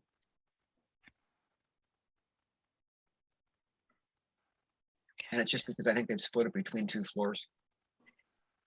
Yeah, and that's correct. They have provided, I'm just on the second floor of the underground parking right now, and there's quite a few accessible parking spaces on this second floor. There's some here, and they're kind of distributed across the parking structure. But you're right, it would make much more sense to have them all on the one level.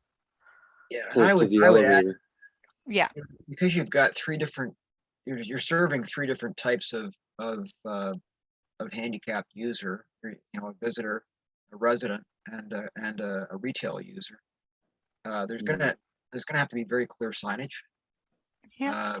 And probably some signage in the elevator as well that makes it clear that the handicap parking is on the first floor, not the second underground floor, so that people don't end up going down there. That's a good suggestion. Yeah. Yeah. So I'm just taking some notes here. Yeah. But there's going to be, there's pretty important communications needed down in the underground park with respect to this, because it could be very, very confusing. chaotic. What could happen is what Paul experiences at the superstore, where there's not enough parking because perhaps a visitor has taken a commercial space instead of a visitor's space, Mhm. and vice versa. Yep. As long as you have a permit, right? Yeah, that's right. So, Yeah, and hopefully the residents don't get into that mess either, but they shouldn't. They should have. You would think that a resident would have assigned parking, even within handicap parking. yeah, Yeah. it already happens in my building. Is that right? Oh, yeah. Mhm. Okay. So with this particular building, it would be a condo building. So what planning staff do through the condominium agreements is we specify that if there's a resident within the building that owns a unit and they need access to an accessible parking spot, the condominium corporation is required to provide them with one of those accessible parking spots if they live there.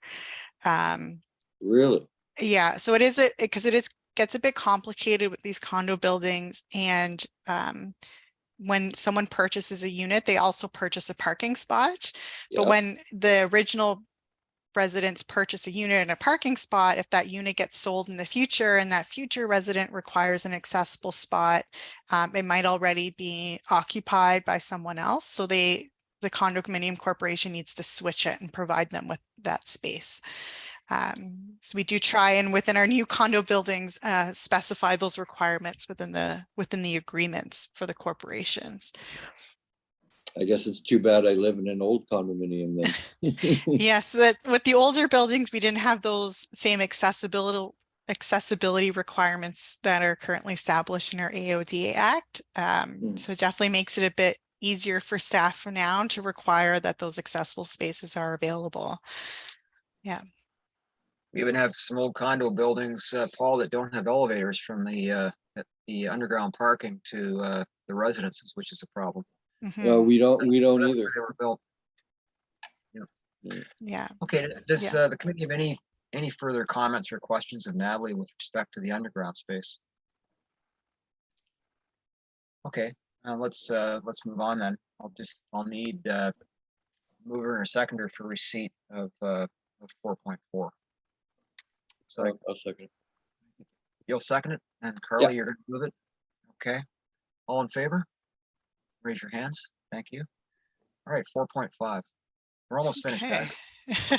I was gonna say, how many of these we have? We have 7. 7. Yeah. Yeah.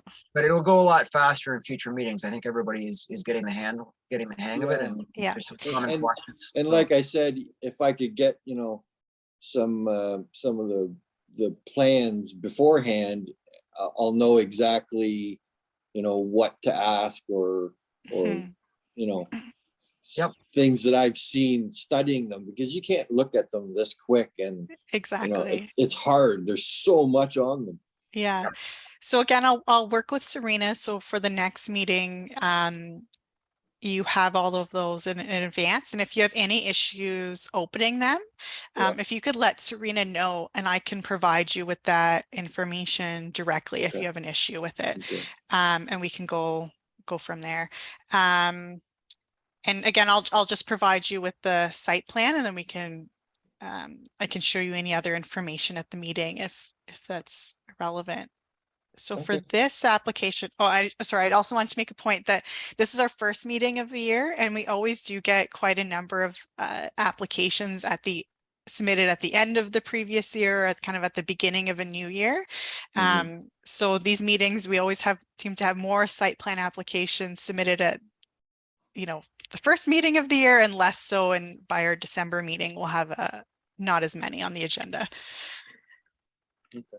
So this is for an industrial warehouse building on 5th Line. So this is 5th Line here in Main Street. Oh, so I'm just trying to zoom in here. So they're showing the loading spaces at the rear. In this case, they've actually identified that it is intended to be a warehouse user. And they've shown 2 office spaces at 2 corners of the building. Not sure at this point if they have maybe one tenant or two tenants. Oh yeah, so it is two tenants. They've shown actually a wall between the two, so they each have their own parking space. So for the first office area, they've shown the main entrance would be here. And then you would have this sidewalk that would lead to two accessible parking spaces with they're showing actually a drop curb. And for the other tenant, their office space, they're showing 3 accessible parking spaces with the main entrance to the building here, and drop curbs as well. So questions of Natalie with respect to this application or comments? Okay, so here are my thoughts, committee, with respect to the second space. The accessible parking is a long way away from the door entrance. Building. For this first office space. Yes, the first. Oh, yeah, I see that, okay. And so, you know, is there anything that can be done about that, given the shape of the property and the, you know, where the building is located, or is that kind of the best we can do? It seems like a long way off. So that would be my question, Natalie, of the developer. You know, is there a way to re-engineer this so that those spaces are closer to the building entrance? Yep. The other question, of course, is access from the public sidewalk for people who are taking transit to both those office spaces, so that, you know, there isn't a safety issue. People can see very clearly where pedestrians are crossing to get to the doors of those buildings. Assuming those doors are automated and have push technology. And then questions, Natalie, that you raised about curb cuts. Yep. And to Paul's, I suspect, question about the type of parking space, type A, type B, whether or not there's enough space. Yeah. So they have shown accesses or connections to the municipal sidewalks, both on Main Street and Fifth Line. That actually leads right to the main entrances of the building and where those accessible spaces are. This one's a bit closer. And they are showing some parking spaces here. So you can see there's the accessible parking spaces a bit more south on the site. And then there's these standard parking spaces a bit more north. So there might be an opportunity to even move the accessible parking spaces a bit closer and have the drop curve at the side. So I'll make those suggestions, and our planner and developer can take a look at that. Those 3 spots that are, these ones that you're pointing at, is that a sidewalk right beside it, or like, what's the, I don't quite understand the landscape there. Yeah, so you're correct. The dark colored area is like a concrete sidewalk that would lead to the main entrance of the building. Yeah. My only problem is I get out my driver's door, so okay, yes, I would have you would have to have the curb on. Yeah, it's those spots are a little bit tricky. Yeah, because you don't want to open your door into traffic and get out because it's dangerous. And those spots are a little finicky. Yeah, so I'll make that suggestion for sure, to keep that in mind. Along driver's door, so I'd rather wheel a little bit longer than have to open my door into traffic. Yeah, that's a great comment. Sorry, I'm just taking some notes here. Yep.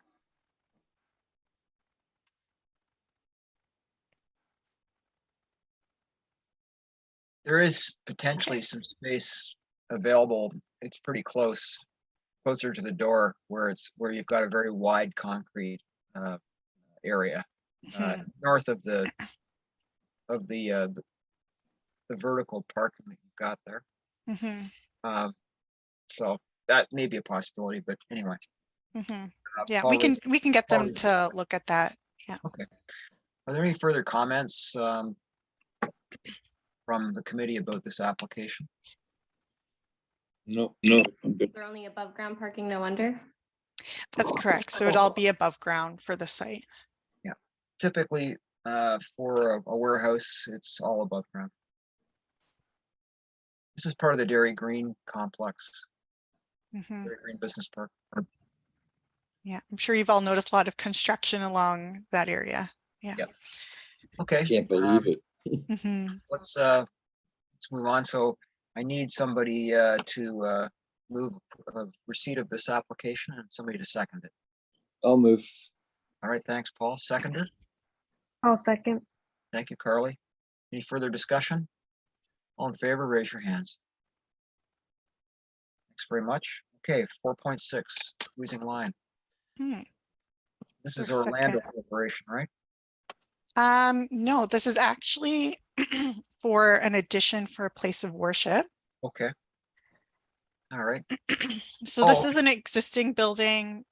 Yep, there it is.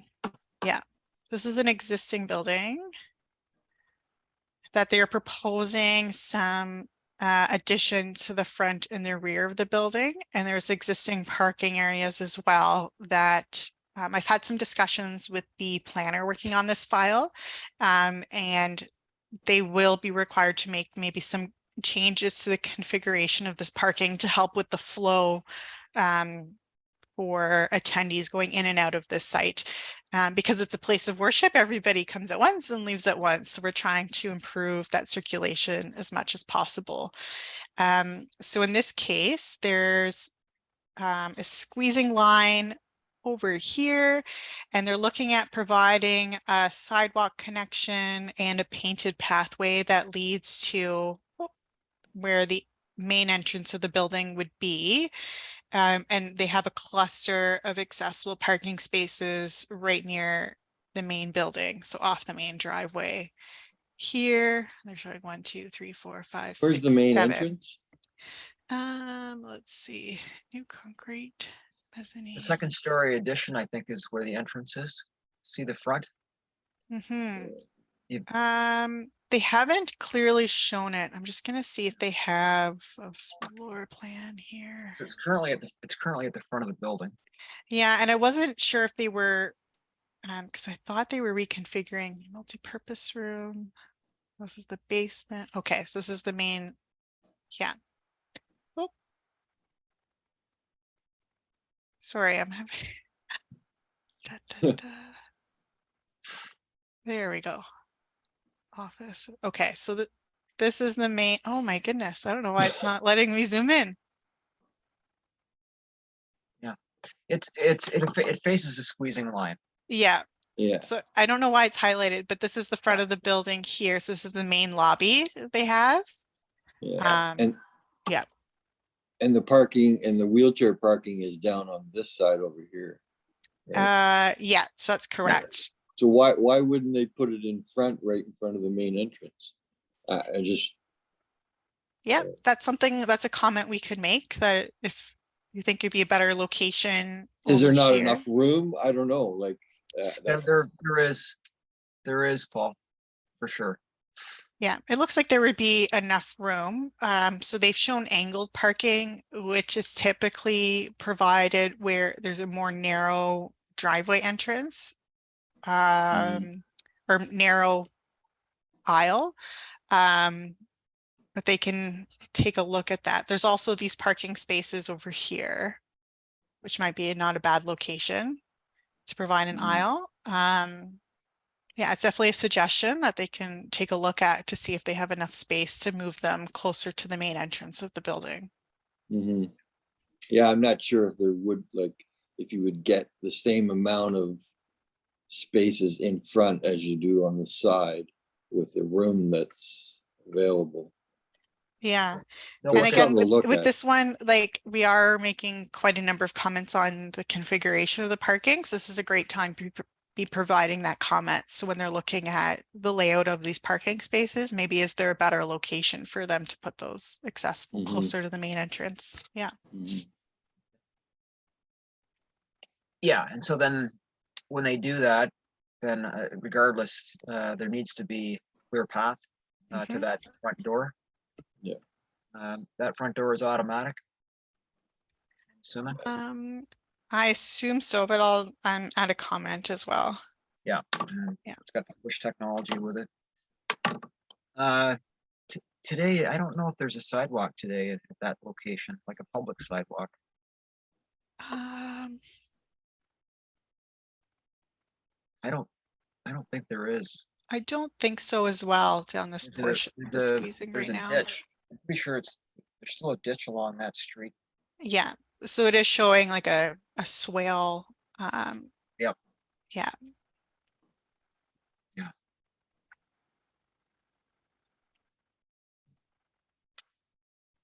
Are there any other comments from the committee with respect to this application? I would like to ask, is there 2 entrances to this building?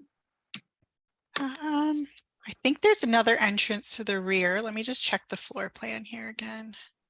Oh, I don't know why these ones are so finicky for me. Sorry about that.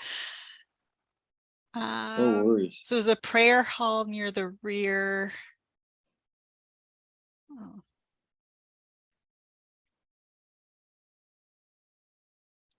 It looks like there's an entrance to the rear.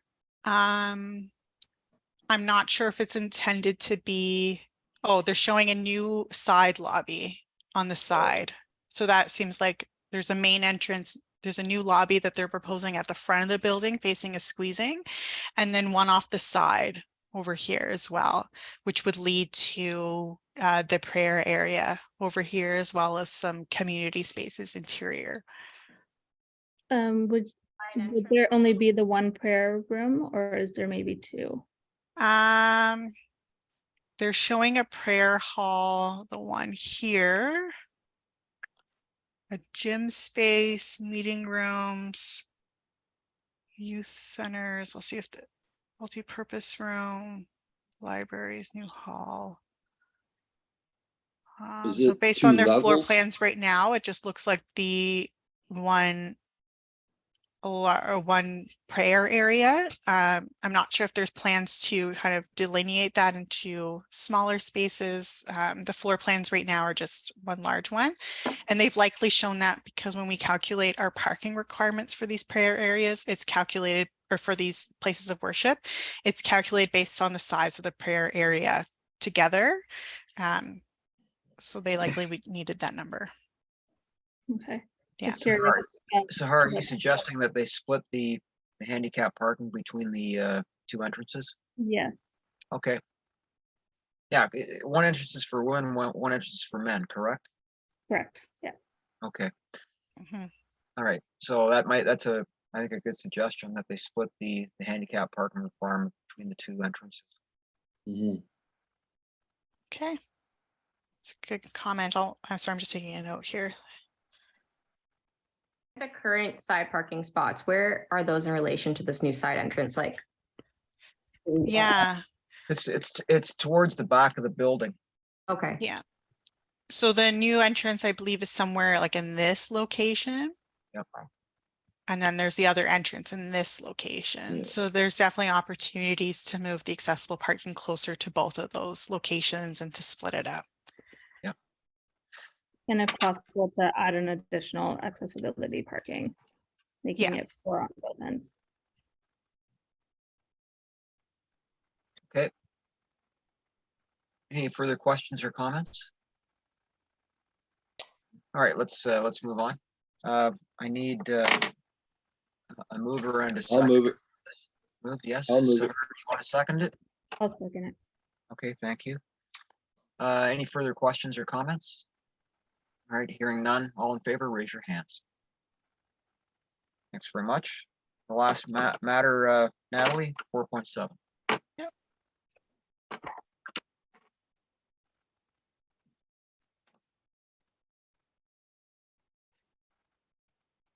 Okay.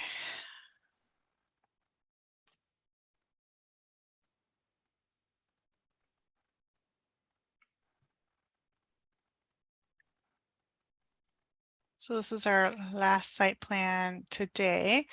So this is for a commercial property at Louis and Bronte Street. And then these are the train tracks to the rear. This is a closer up version.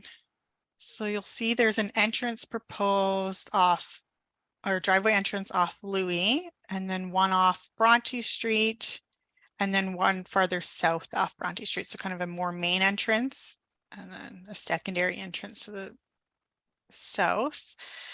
And it includes quite a number of different commercial buildings. So this building A, closer to the train tracks, it looks like it's configured to be like a grocery store. And then they have a number of accessible parking spaces over here. And then the other buildings for the site are, they're showing a variety of smaller units. So for example, building C is split up into 6 units. Building D is one larger unit. Building H is like 7 units, those sorts of things.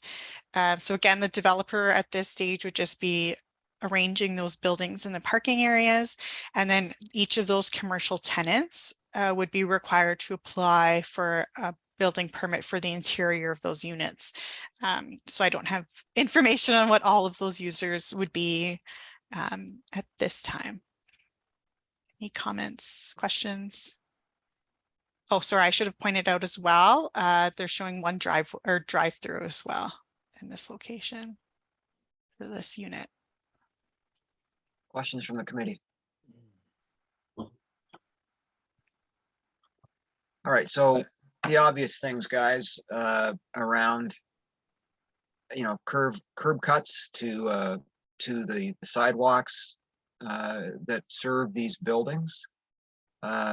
Sidewalks that allow people to go from one building to another building safely. So you've got obviously some sort of coding in the parking lot that allows movement between buildings, allows movement from the parking lot to the buildings. Movement from the public sidewalks, because there are public sidewalks on Bronte Street.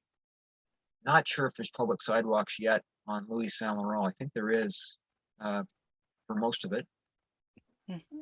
So, people taking public transit, can they safely get from a public sidewalk to the building that they want to get to?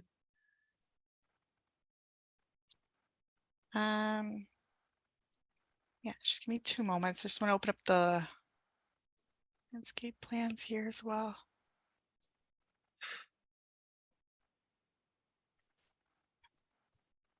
Oh. Landscaping. Yeah. Go with the trees. This one, there's a lot of seating areas that they're proposing as well.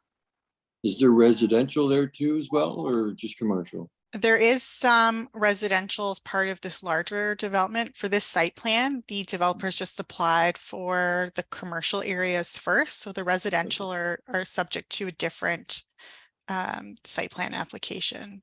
Okay, so here we go.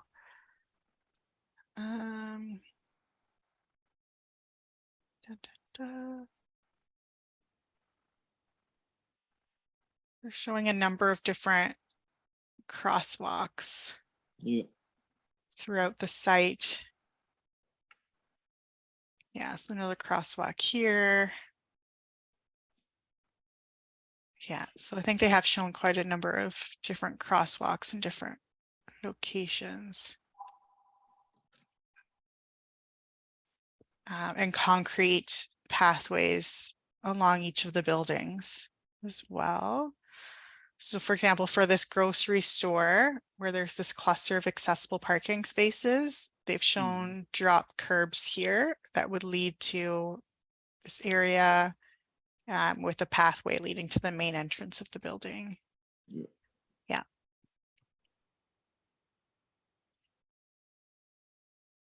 Okay.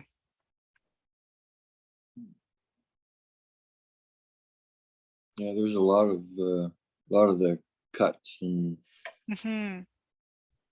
Yeah, they seem to have done a pretty decent job. Yeah, and it seems that the spaces are well distributed. Yeah. This Yeah. point. Yeah, and the door technology, probably not identified, but it is a requirement for some of these buildings. Yeah. I'll definitely add that as a comment. Okay. Does the committee see anything else that they'd like to offer up to Natalie about this application? No, isn't that a requirement regardless to have the automatic doors and stuff, or am I delusional? So I did provide, there's like that handout from our building department that goes over what the building requirements are for accessible doors. So for commercial buildings, depending on the size, they're required to provide, like the main building entrances have to be accessible. So again, for these ones, once the tenants kind of come through and we have more information as to what the final sizes of the units are, then we would ensure that those are accessible entrances. But for the purposes right now, they've had to show where those entrances would be. Yeah. Like just for example, building C right now, they've shown it as 6 possible tenants with 6 possible entrances. There could always be 2 units occupied by 1 tenant, and maybe in that case, 1 door would be accessible and 1 would just be just a regular door. Okay. Yeah, Paul, to answer the question, I suppose another way is there are retail commercial properties where it's not required because they're small. There's a minimum requirement. So it is quite possible when this development is completed that you've got a range of door types. Some automatic, some not. I haven't seen too many commercial places that don't have automatic doors anymore. Yeah, and I do believe, and that's something I can confirm with the building department and get back to this committee at the next meeting. I do believe even these smaller commercial units now require like a accessible entrance. I think it's just once they get larger, like there's other requirements that they need an entrance every so many meters for fire code purposes, and I don't believe all of those need to be Okay. accessible. I see what you're saying. It's mainly just for firefighters getting into the building if required, but I can confirm that and provide that information to the committee at the next meeting. It's like the doors in the back of an industrial unit where the loading docks are. Yeah, They're not automatic.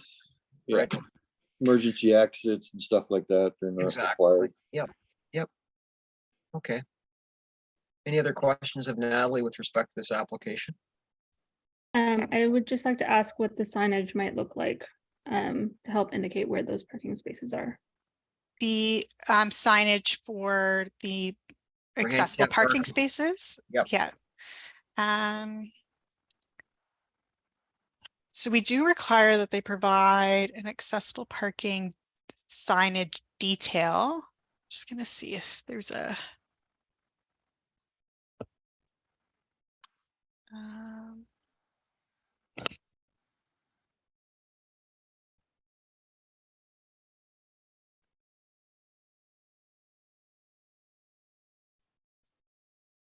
oh, here we go. So these are kind of the details where they show us exactly, and this is how we confirm they meet those AODA requirements for the exact size of the type A and type B accessible spaces in the aisle and those sorts of things. And typically they provide, oh, here we go, for what the parkings are, the accessible signage would look like.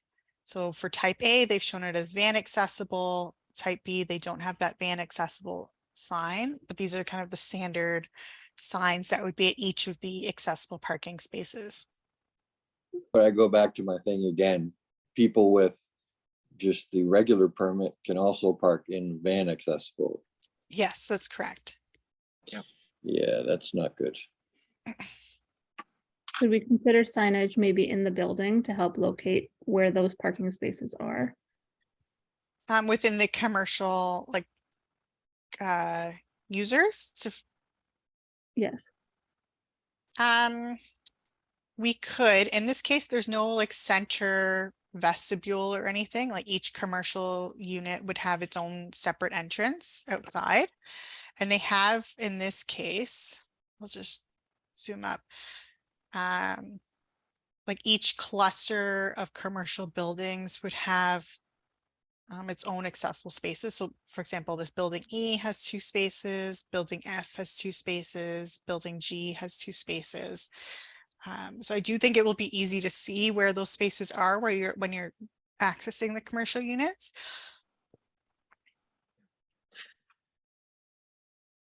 Once you're inside the building, you're assuming that they know where they are, right? Mhm. So, and they are pretty visible. Okay. Any other questions? Is there like, well, there is a requirement on how many spaces they put, right? Correct. That's correct. Due to the size of the building and the usage and whatnot. Am I right? Correct. Yeah, it's basically there's a general requirement for a minimum number of parking spaces Mhm. for the building, and then a percentage of those spaces have to be accessible parking.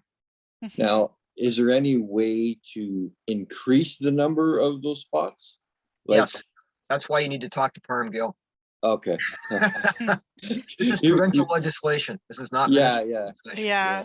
I So get it. Paul, I believe Serena provided this handout. So it shows the accessible parking requirements that Yeah, are within the okay. zoning bylaw. And it's really this section here, this section 5.9, Yeah. that specifies how many spaces they're not need to provide.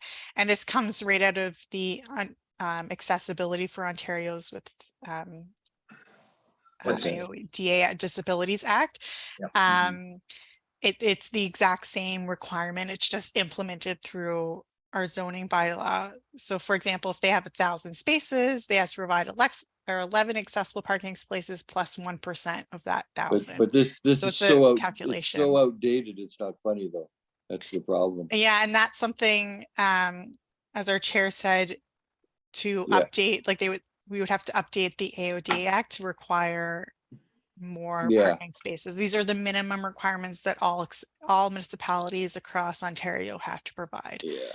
Yeah. But that's got to change, and I'm gonna have to look into doing something about that, because unfortunately there's way more permits nowadays than there was way back when they made this requirement. Mhm. So Okay. and that's the problem. Mhm. It's outdated. All right. And as I said before, if you need help communicating with Parham, I'll help you with that. Yeah, I appreciate that. All right. Are there any other comments with respect to this application? Okay. Need somebody to move it and second it. I'll move it. Thank you, Paul. Seconded by? I'll second it. Thank you, Carly. Any further questions or comments? All in favor, raise your hands. Okay, so that concludes Natalie's requirements until the next meeting. I had a question of Natalie, since you're the only staff holdover from the last accessibility committee. Jerry Steiner had provided us with a checkoff list. You recall that? I don't believe I actually ever received it from Jerry, the list he was referring to in our last committee meeting. Okay, I believe he was going to provide something. I thought he had. All right. Yeah, but that is something that if this committee wanted to do, would be to create like a standard accessibility checklist to provide each application. That is something the committee could work on and prepare. Yeah. Okay, so what I'll do is I'll take the initiative to reach out to Jerry and get it. And then I'll work with Serena, and it may need some cleanup. We'll review it with Natalie as well, and provide that to you, because I think it'll help the meetings go a little faster. It will also focus your thinking, and you may also have some additional thoughts to add to it as well. So we'll work on that and get that to you for the next meeting. I think you'll find it useful. Yeah. I'm sure we will.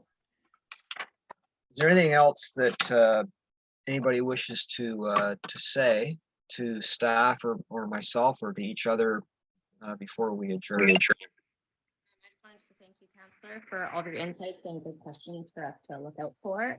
Definitely, I took many notes throughout this meeting, so I can remember for our speakers to look out for. Yeah, Thank you. well, yes, and you know, I don't have all the questions, and I certainly don't have all the answers, but if it helps you in terms of your review, then that's a positive thing. It's a good start. Let's put it that way. If you've got questions of Serena or Natalie or myself between meetings, don't hesitate to send us an email or call. Glad to help however we can. Is this timing good for everybody? Are you fine in the morning or would you prefer the afternoon? What is? I'm fine with it. You're fine with it? Yeah. Sarah, how do you think about this? Are you okay? Yes. Yep. Okay. And Nicole? I would prefer the afternoon because I work. Okay. I work as well, so I'm in that camp as well. We used to have afternoon meetings, and I found it a little bit easier too. Carly, your perspective, please. Okay with morning and afternoon. I do work at the hospital, so I do work 3 days a week. So on those days, I'm gone 12 hours, and unfortunately couldn't do meetings on those days, and they do vary. But again, easy for morning and afternoon on my days off. Okay. All right. Let's take a look at morning or afternoon then, depending on the day for Carly certainly, and Nicole and myself. So we'll figure that out, and we'll get back to you in terms of timing. Serena, is it possible to provide the committee with the dates for future meetings for the year?